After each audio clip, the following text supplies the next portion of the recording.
大家好啊，我是魏之超。今天要为大家深度解读的书叫做《理性乐观派》，副标题是一部人类经济进步史。先问大家一个问题啊，你觉得我们这个世界是在变好还是在变糟呢？如果你每天都刷手机看新闻，你大概率会觉得这个世界快要完蛋了。经济周期下行，地缘冲突不断，气候危机逼近，就更别提 AI 现在还要抢走我们的饭碗。跟10年前相比，你对未来是更加乐观了还是更加悲观了呢？我自己看待近期的未来啊，其实就比10年前要悲观很多。从过去这几个月我在这个频道里分享的书里，你应该也能够感觉得到。但是现在我依然相信，从大历史的角度去看的话，人类社会大概率是螺旋上升的。今天的世界比人类历史上大部分的时间都要好得多得多，而人类的未来会比今天更好。只不过呢，难免在一些时候我们会正好处在这个螺旋向下弯的那些弧线里。我这种对于长期未来的乐观信心，很大程度上就是来自于10年前读到的这本《理性乐观派》。它的作者呢，是我非常喜欢的科普作家马特·里德利。这本书里的这种乐观不是鸡汤啊，而是用冷冰冰的数据和非常硬核的逻辑，把悲观主义打得满地找牙。比如说他会用很多事实和数据撕碎那种过去的时代是田园牧歌的那种文艺幻想。他会告诉你，其实前现代世界根本就不是什么伊甸园，而是充满了暴力、饥饿、短寿命的地狱。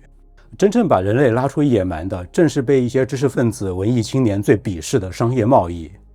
真正拯救森林的是高科技的集约农业。真正的废除了奴隶制、解放人类的，其实正是那些极端的环保主义者极度痛恨的煤炭和石油。悲观呢，很多时候只是一种不需要动脑的情绪姿态，而乐观必须建立在事实和逻辑之上。这就是书名所谓的理性乐观派。我是非常不喜欢那种无脑的正能量的，但是我非常赞赏这种理性的乐观。那么到底是什么力量在支持人类社会一直趋于进步呢？答案最简单的来概括就是2个字：交换。商品的交换，思想的交换。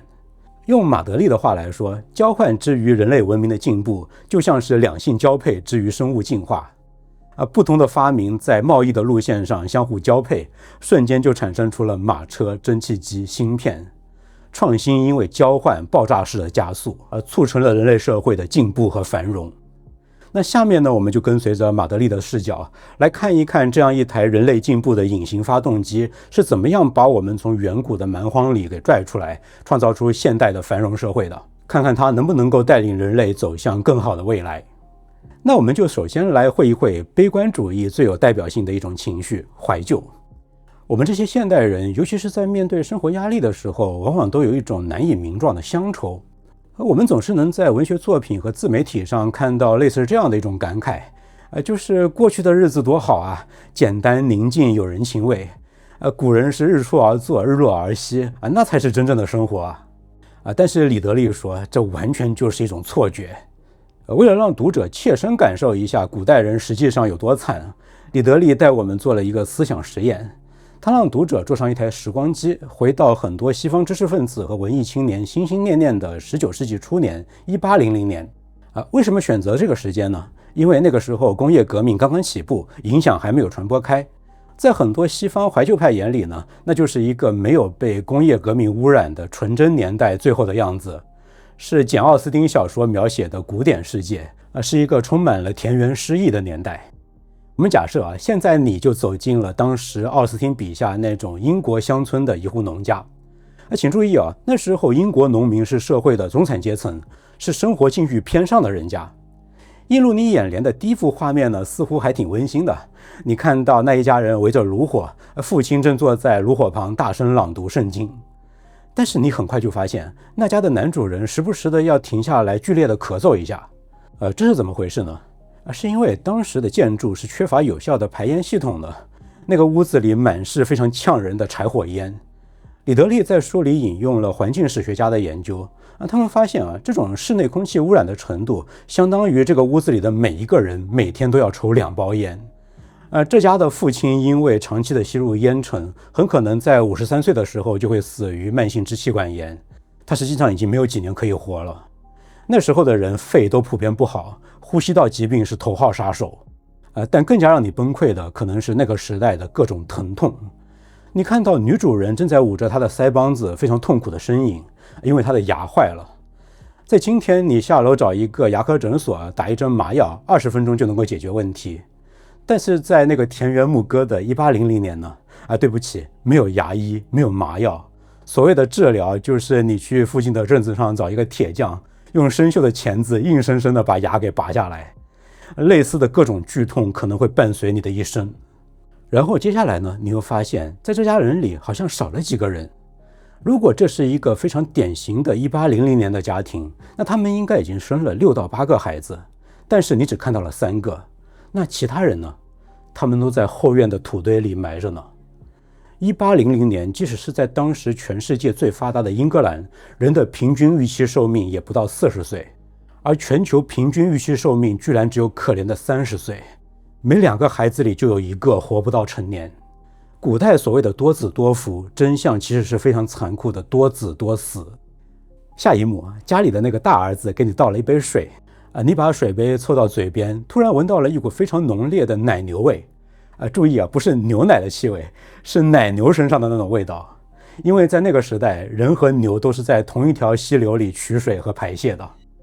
接下来呢，女主人请你留下来吃晚餐。她招待你的是一锅几乎没有任何滋味的牛肉炖洋葱，而肉质坚硬的像是鞋底。这家人平时的饮食除了稀粥和干瘪的水果，几乎没有其他选择。更让人绝望的是，一到天黑，全家人就只能在黑暗中发呆，因为牛油蜡烛实在是太贵了，他们根本就负担不起用于夜间阅读或者娱乐的照明工具。现在你还会觉得这种生活诗意吗？相比之下，我们今天这些现代人，哪怕是相对并不富裕的群体，也拥有着当时的世界首富法国太阳王路易14都无法想象的奢侈。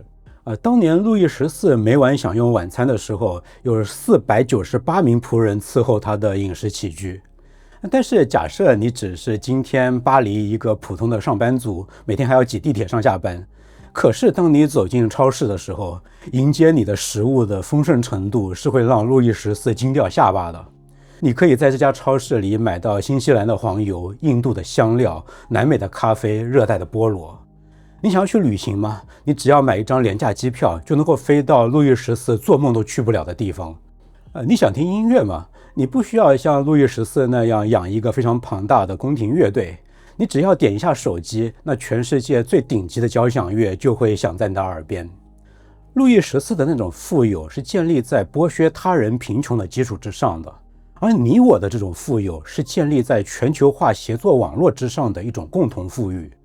马德里在书里写到这里提了一个非常本质的问题，那就是到底什么才叫做繁荣呢？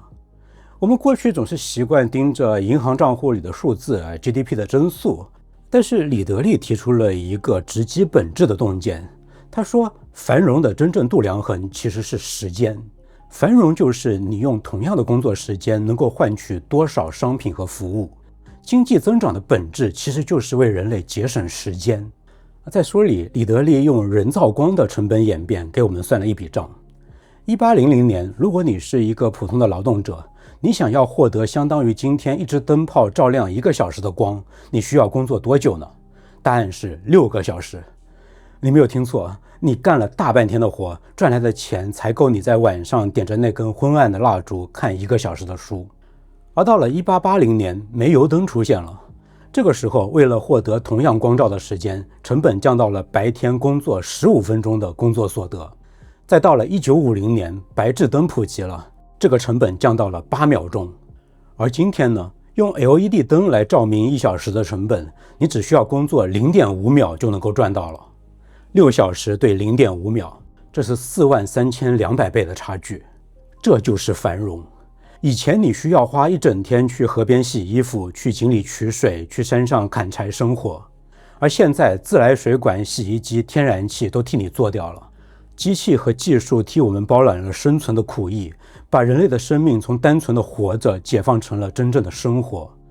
当然，这是最理想的描述。今天无数人当然还是为了生活奔波，但确实已经与古人不可同日而语。那么既然繁荣的本质是节省时间，那么接下来的问题就是，人类究竟是如何做到节省时间的呢？答案是专业化的分工与交换。我们经常能在都市人里听到另外一种与怀旧同样流行的声音，那就是他们高度赞美自给自足。比如说我自己种菜，自己做衣服，自己盖房子，回归自然，这才是最高级的美德。但是在李德利看来这是一种非常危险的误解，因为自给自足其实就是贫穷和匮乏的代名词。为了证明这一点书里写了一个非常好玩又带点荒诞色彩的真实案例。这个案例可以叫做烤面包机计划。2009年的时候，英国皇家艺术学院的一个年轻的设计系学生托马斯·斯维茨做了一个决定，他要完全靠自己从零开始，亲手制造一台最普通的烤面包机。他在英国的超市里买了一台最便宜的烤面包机作为参考，那台机器只要3.94英镑。他把这样一台只值几十块钱的机器拆开之后整个人都傻眼了。这么一台低技术含量的看似非常简单的机器里，竟然包含着400多种错综复杂的零件，它由100多种不同的材料组成。为了遵守他自己定下的要从大自然获取原材料，从零开始的这个规则，斯维茨就开始了一场像行为艺术一样的旅程。首先呢，他要获取铁，因为英国现在已经没有仍然在商业开采的铁矿了。他就跑到了一个废弃的矿井里，自己挖了一手提箱的铁矿石，拖上火车运回伦敦。他本来想自己搞一个高炉，结果失败了，最后还是作弊了，用了一点成品的铁。第二步，他要获取铜，用来做电线，最后也是费了9牛2虎之力，才勉强从矿石里提取出了一点点铜。第三步，他要获取塑料，他本来想去英国石油公司 BP 去弄一点原油来自己提炼，被人家拒绝了。最后他只能够妥协，用土豆淀粉做了一种非常粗糙、非常脆弱的生物塑料来代替。这样一场轰轰烈烈的自给自足的实验最终是耗时9个月，花了将近2600美元。最终他做出来的那个烤面包机非常丑陋，像一坨融化的泥巴，而且连插上电能不能够用，会不会爆炸都是一个未知数。但是你选择放弃自给自足，你直接在街边的超市只要花40块钱就能够买到一个秒杀它的产品。而这件事最耐人寻味的是，在今天这个世界上，其实没有任何一个单独的人知道怎么样从头到尾制造一台哪怕最简单的烤面包机。那个在工厂的流水线上组装面包机的人，他知道怎么样去钻探石油来提炼外壳的塑料吗？他当然不知道。那个在海上钻探石油的人，他知道怎么样去冶炼电线里的铜吗？他当然也不知道。这种知识是极度分散的。你花1个小时的工资就能够买到的廉价烤面包机，背后其实是全球数百万人的智慧与劳动的结晶。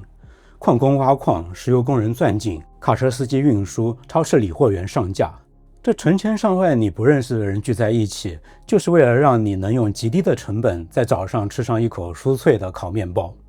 正是因为我们放弃了自给自足，选择了专业化生产并与他人交换，我们才实现了共同的富裕。这就引出了我们这座人类文明大厦最底层的基石，也就是我们开篇就提到过的那个关键词——交换。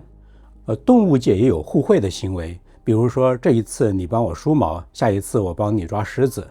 但这和我们人类才会的交换有着本质的区别。交换是我给你我手里的这一个东西，来换取你手里那个完全不一样的另外一个东西。交换对于人类为什么那么重要呢？因为交换带来了一个巨大的直接红利，还有一个更加重要的间接红利。它带来的直接红利呢，就是经济学上非常著名的比较优势原理。假设原始人老王他非常擅长做鱼钩，他做一个鱼钩只要3个小时，但他不太擅长抓鱼，抓一条鱼要4个小时。另外一个原始人老魏呢，非常擅长抓鱼，抓条鱼只要1个小时，但他又很不擅长做鱼钩，做鱼钩要2个小时。如果他们各自自给自足，那么老王想吃到鱼得花7个小时，老魏得花3个小时。但是如果他们分工，然后进行交换，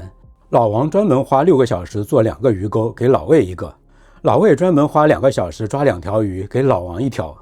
那结果就变成老王只花了6个小时就吃到了鱼，他节省了1个小时；老魏只花了2个小时就得到了鱼钩，也节省了1个小时。明明这2个人做事的效率都没有任何的变化，但是居然2个人就都凭空多出了1个小时的时间。这1个小时如果遍及整个社会，那会产生多么可观的价值啊！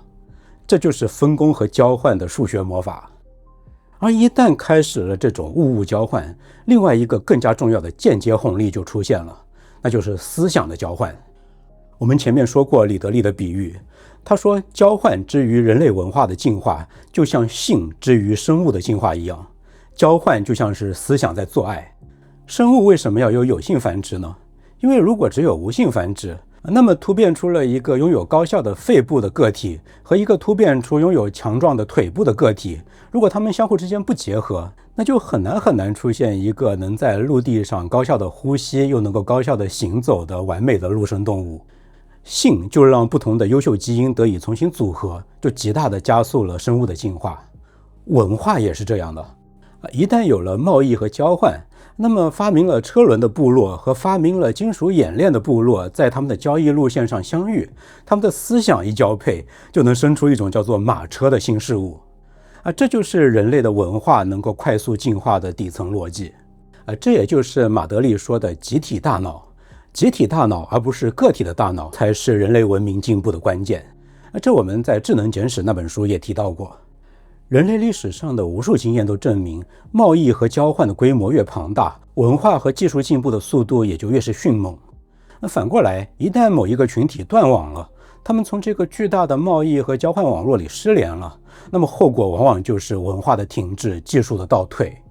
比如说大约在1万年前，由于海平面上升，就把澳大利亚边上的一个海岛塔斯马尼亚岛和澳大利亚大陆彻底隔绝了。岛上的4000多名土著就被困在了一个完全封闭的系统里，结果因为他们的人口基数太小，这样一个微型的集体大脑就变得非常的脆弱。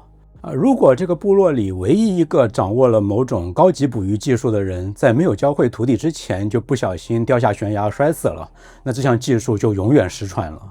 结果呢，当17世纪欧洲人重新发现他们的时候，塔斯马尼亚人的技术已经出现了严重的退化，他们失去了骨制工具，甚至丢失了缝制衣服的技术。在寒冷的冬天，他们只能够几乎全裸，靠涂抹海豹油来御寒。对于人类文化来说，孤立就是死亡，自给自足就是技术退化。人类的智慧其实不是存储在个体的大脑内部的，而是存在于大脑之间的连接上。这就是为什么由交换塑造的这个网络是那么的重要。在交换和贸易的网络开始在古人类之间蔓延开来之后，思想的这种交配就不仅带来了技术的进步，它还直接催生了人类文明最重要的2个基础设施，那就是农业和城市。传统的历史课本里一般会说，人类是先有了农业，有了剩余粮食，才养得起各种农副产业和手工业，有了这些生产剩余，才有了贸易。我们一般是很熟悉这个路径的，是吧？但是李德利提出了一个非常有意思的观点，他说也许我们正好把顺序给搞反了。其实呢，是在远古时代早就已经存在的贸易网络创造了对农业的需求，其实是反过来的，是贸易催生了农业革命。因为有考古证据显示，早在农业诞生前的几万年，那些四处游荡的狩猎采集者就已经在跨越几百公里频繁地交换黑曜石、贝壳这些商品了。当这些原始的岛爷们在各个部落间串联倒货的时候，一个巨大的商业需求就出现了，那就是拿什么东西能够稳定地跟他们换取这些珍贵的奢侈品呢？有一个答案就是量产粮食。所以有一种可能性是，人们最早定居下来种地，一开始就是为了生产多余的粮食，好去换取那些来自远方的商品，像是什么贝壳啊、木材等等。人类最早的农业也许根本就不是为了自给自足，一开始可能就是为了出口创汇。然后呢，随着贸易规模的扩大，城市也拔地而起了。很多人认为城市天然是政治权力的中心，是帝王将相发号施令的地方。但是李德利通过秘鲁沙漠里的古城卡拉尔的考古证据证明，城市一开始可能纯粹就是为了贸易而存在的。卡拉尔这座古城里没有谷物，没有陶器，甚至没有任何战争防御工事，但是它依然非常的繁荣。内陆居民种棉花做成渔网，拿到这里和沿海的居民交换凤尾鱼，根本不需要皇帝的规划，互利的贸易自然会催生出城市。再比如美索不达米亚平原上的乌鲁克古城，那里挖出的最早的文字泥板写的根本不是什么浪漫的英雄史诗，而是非常枯燥乏味的会计账目。会计学才是文字真正的母亲。因为在充满陌生人的城市里，市场交易需要契约和记录。历史反反复复证明了一个冷冰冰的规律，那就是商人和工匠通过分工和交换创造了繁荣，而国家机器负责挥霍和垄断它。古代的大帝国往往都是吞噬创新的寄生虫，比如宋朝的时候的中国是世界上最繁荣、最有创新力的地方。但是到了明朝的时候，国家的集权能力大幅提升，把盐铁茶几乎所有赚钱的行业都国有化了，甚至禁止私人出海，造船技术也被彻底的封杀。反观同时代的欧洲，因为它的地形非常的破碎，没有办法形成大一统的帝国，这种政治上的分裂反而成了创新的温床。如果你在法国受压迫，你可以跑去瑞士；如果在德国找不到投资，你可以去荷兰。欧洲的崛起就是因为它没有成为另外一个统一的大帝国，从而就给那种自下而上的经济贸易和思想交换留出了野蛮生长的空间。哪里有充分的贸易和自由的思想交换，哪里就有繁荣，这是一个历史铁律。不过听到这里，很多爱怀旧的人可能还是会说，我承认贸易和交换确实带来了技术的进步和物质的繁荣，但是你总得承认商业是冷酷的、自私的吧？它会让人情变得淡薄，让世界充满了算计和欺诈。古代那种自给自足的生活虽然贫苦，但是也充满了纯真啊。但是李德利说，这恰好是把事实给弄反了。实际上恰恰是那些被很多怀旧派鄙视的市场和商业，教会了我们信任陌生人，甚至把敌人变成了朋友，从而制造出了各种人类的美德。为了证明这一点，李德利引入了行为经济学里一个非常著名的实验——最后通牒博弈。最后通牒博弈的规则很简单，就是给你一笔钱，比如说100块，让你分给一个素未谋面的陌生人，对方只能够选择接受或者拒绝。如果他接受呢，你们俩就按照你提议的那个比例来分钱；如果他拒绝呢，那这笔钱就会被没收，谁也拿不到1分钱。从纯理性的自私的经纪人角度来看呢，你应该只给对方极其微薄的一点点钱，比如说1块钱，自己留99块。因为对于对方来说，拿1块总比什么都不拿强吧，他应该接受。但实际上，人们到底会把多少钱分给对方呢？这得看这个人有多现代。有一个研究团队带着这个博弈游戏跑到了全世界15个处于不同经济发展阶段的原始部落，他们找了很多人来做测试，结果让人大跌眼镜。是那些最封闭、最少与外界进行商业交易的部落，反而是最冷酷无情、最自私的。比如说亚马逊雨林里自给自足的马其根家人，他们通常只愿意分给对方15%的钱，而且对方居然都觉得这非常正常，都坦然接受了。反而是被那些怀旧派认为是道德沦丧的那些处在现代高度商业化社会里的人，绝大多数人都会分给对方接近一半的钱，40%到50%左右。在刚才说的这个实验里，像是肯尼亚的奥尔马人这样完全融入现代市场，经常需要高度分工并且与外人做生意的部落，他们的慷慨程度和西方大学生几乎一样，非常接近50%，甚至还更高。这个庞大的跨文化实验证明，如果你生活在一个高度商业化的社会里，你反而会更加慷慨，而你越是田园牧歌的自给自足，你反而越是吝啬。那些怀旧派错的是有多离谱？为什么会这样呢？逻辑是这样的，在没有贸易和交换的世界里，如果你想要别人的东西，那最高效的方法就是抢嘛。这个时候，暴力就是生存优势。事实上在那些没有商人、没有金钱，就是那种纯天然的原始部落里死于暴力的男性比例是惊人的高的。在一些原始部落里，成年男性死于他杀的比例高达10%到60%。哪怕是在人类历史上最血腥的20世纪，把2次世界大战，把所有的布局冲突和大屠杀都加在一起，死于暴力的人口比例也远远低于他们。但是一旦交换出现了，那逻辑就变了。如果你想长期的从别人那里得到东西，你不能够抢，你得换。为了让对方愿意跟你换，你就必须要建立声誉，你就必须表现得公平，你甚至要学会共情，也就是站在对方的角度来想他需要什么。所以改变我们人类道德的底层变量，其实就是我们一直在说的这个交换。是因为我们想要利己，我们想要换到东西，所以我们被迫学会了利他，也就是公平交易。久而久之呢，这种被商业利益给逼出来的行为习惯就刻进了我们的大脑，刻进了我们的文化里，变成了我们引以为傲的各种美德。就像法国启蒙思想家孟德斯鸠说的，哪里有商业，哪里就有良善的风俗。说到这里呢，我相信证据和道理都已经足够的充分，能够说明只要物质和思想的充分交换不断的深入，人类世界就是迈向进步的。但是很多人会提出一个新的疑问，他们会说，以前进步了是没错，但是现在情况不一样了呀，资源快要耗尽了，环境被破坏了，气候变暖了， AI 要取代我们了，好日子是不是就已经到头了呢？其实呢，担心好日子已经到头，世界即将毁灭这种情绪从来就没有消退过。几乎每一个时代都有一大群人，甚至是一大群非常聪明的智者，非常严肃地论证世界要完。但很讽刺的是，末日恐慌的历史也同时就是被打脸的历史。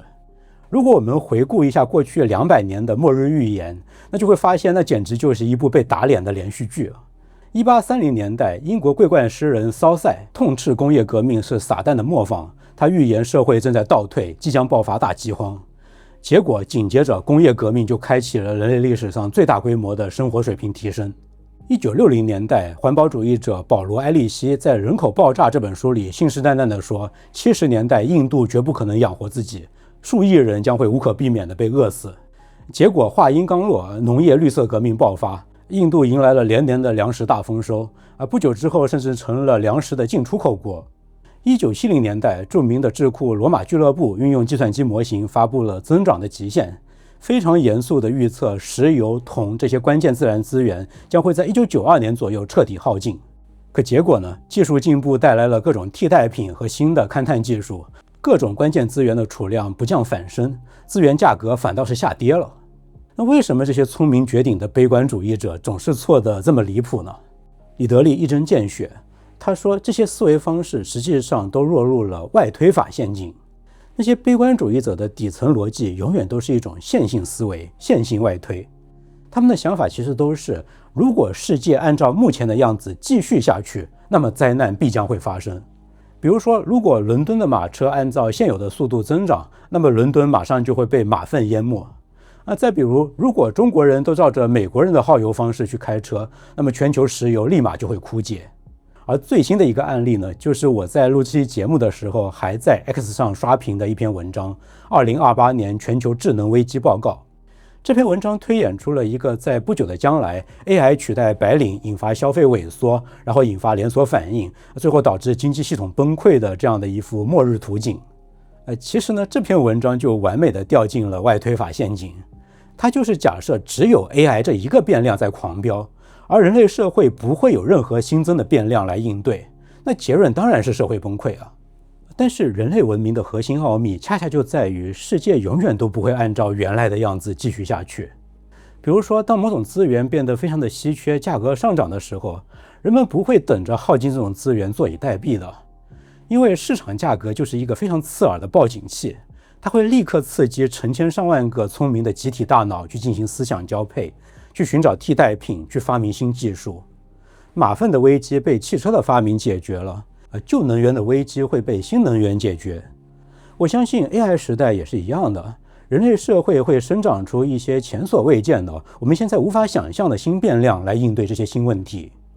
坏消息从来都不仅仅是危机，坏消息往往是创新最强的催化剂。顺着这个逻辑，李德利正面硬刚了今天最流行的几种反现代化的偏见。首先是被一些极端环保主义者痛恨的化石燃料，比如煤炭和石油。在环保叙事里，他们是万恶之源。但是李德利指出，化石燃料其实是人类伟大的解放者。在煤炭被广泛使用之前，人类所有的经济活动都依赖于当期的太阳能，也就是水力、风力、木材以及人和动物的肌肉。罗马帝国和金字塔的辉煌是建立在残酷的压榨成千上万奴隶的肌肉力量的基础之上的。化石燃料的出现实际上为我们每个人提供了海量的能源奴隶。为了维持你现在吹空调、坐地铁、看手机的现代生活，如果换算成成人的体力劳动，那就相当于你需要150个强壮的成年人每天不眠不休的轮班为你踩动感单车来发电。如果你生活在美国，那你就需要660个这样的奴隶。正是煤炭和石油让奴隶制在经济上变得极其不划算，从而在根本上消灭了奴隶制，把人类从繁重的体力苦役中彻底的解放了出来。而如果没有煤，英国要把全国面积一样大的森林全部砍光，才能够维持早期的工业革命。化石能源不但没有毁灭了自然，反而是拯救了这些森林。李德利反击的第二大偏见是对农业现代化的担忧。很多人呼吁要回归那种原始的有机农业，但是李德利指出，集约化的这种高产农业才是环保最大的工程。如果我们在1998年还使用1961年的低产水平来养活全世界，那我们需要额外开垦的土地面积就相当于整个南美洲减去智利那么大。这就意味着我们要砍光地球上所有的热带雨林。再接下来呢，李德利对于气候变化的一些担忧也给出了有别于主流声音的见解。他说联合国所有关于未来极端变暖的计算机模型，他们的核心前提假设都是21世纪的全人类都将变得极其富裕，从而就消耗了巨量的化石燃料。也就是说，极端气候发生的前提是我们的后代比我们富裕的多得多。但是既然他们远比我们有钱，他们掌握着远超今天的科技，那他们抵御风暴、抵御干旱的能力就会远远碾压我们。今天的世界就是这样的。比如说，同等规模的飓风袭击富裕的佛罗里达可能是零伤亡，而袭击贫穷的缅甸却会导致巨大的人道灾难。财富才是最好的气候防御系统。所以，如果我们今天为了防止100年后那些模糊的灾难，就强行剥夺发展中国家使用廉价化石能源的权利，让非洲人继续受穷，这在道德上是绝对站不住脚的，甚至是邪恶的。更加让人意外的是，《自然》杂志引用的 NASA 的卫星数据证实，在过去的几十年里，由于二氧化碳浓度的上升，地球实际上变得更绿了，增加的绿叶面积相当于整个亚马逊雨林的大小，这就是所谓的碳施肥效应。最后呢，我还查了一下李德利对于当前的 AI 浪潮的见解。现在最流行的悲观主义就是对人工智能的极度恐惧，很多人担心 AI 会摧毁所有的工作，甚至引发人类的末日。针对这种新一轮的悲观呢，李德利以及深受他影响的理性乐观派协会给出了一个非常有理性乐观风格的回答。他们认为对于 AI 的恐慌同样是一种错觉。AI 大模型不仅不会消灭人类的集体智慧，反而正在极大地拓展我们大脑之间的连接效率。就像历史上的机器替代了肌肉的劳动，从而释放了大量的人类时间一样， AI 也会替代大量重复性的脑力劳动，从而将人类的思想解放出来，去进行一些更加高级、更加深度的思想交配与创新。只要我们保持思想和技术的自由流动，那人类的境况就一定会变得更好。一直都是那个道理，交换带来繁荣。当然，繁荣总是会引来寄生虫。那些为了保护既得利益而阻碍创新的垄断者，那些打着环保或者道德旗号试图扼杀新技术的官僚，都随时准备掐断创新的火苗。历史上创造出那些光辉灿烂的文明中心的巴格达、北京、巴黎，都曾经因为保守的禁令而扼杀了理性的光芒。但是李德利认为，今天在全球化的这张大网里，创新之火已经是彻底的分散了。它是如此的自下而上，没有任何单一的力量能够把它彻底扑灭。哪怕某一个大国走向封闭，那么可能印度、非洲、拉美的某个角落依然会接过创新的火炬，继续狂奔。而正是因为这个世界上依然有很多苦难，依然有10亿人处于极度贫困之中，所以我们绝不能因为自己的舒适和对未来的无端恐慌，就自私地选择减速，去限制技术进步，去切断自由贸易。那无异于切断了底层穷人翻身的唯一希望。这不仅是危险的，更是邪恶的。所以在今天这个充满焦虑的时代，乐观不仅需要极大的智力勇气，更是一种不可推卸的道德责任。所以请挺起你的胸膛，敢于做一个理性的乐观派。当然本频道以后肯定还是会介绍不少悲观主义色彩的书的，但这就像我们前面说的，悲观者的推演和警报恰恰是乐观者用来解决危机、推动世界向前的最强的催化剂。我们需要一双悲观的眼睛来武装乐观的心。那好，这本理性乐观派就为你解读到这里。如果你喜欢这期节目，请你点个赞、分享和订阅频道，这是对我最大的支持。我是魏志超，我们下本书再见。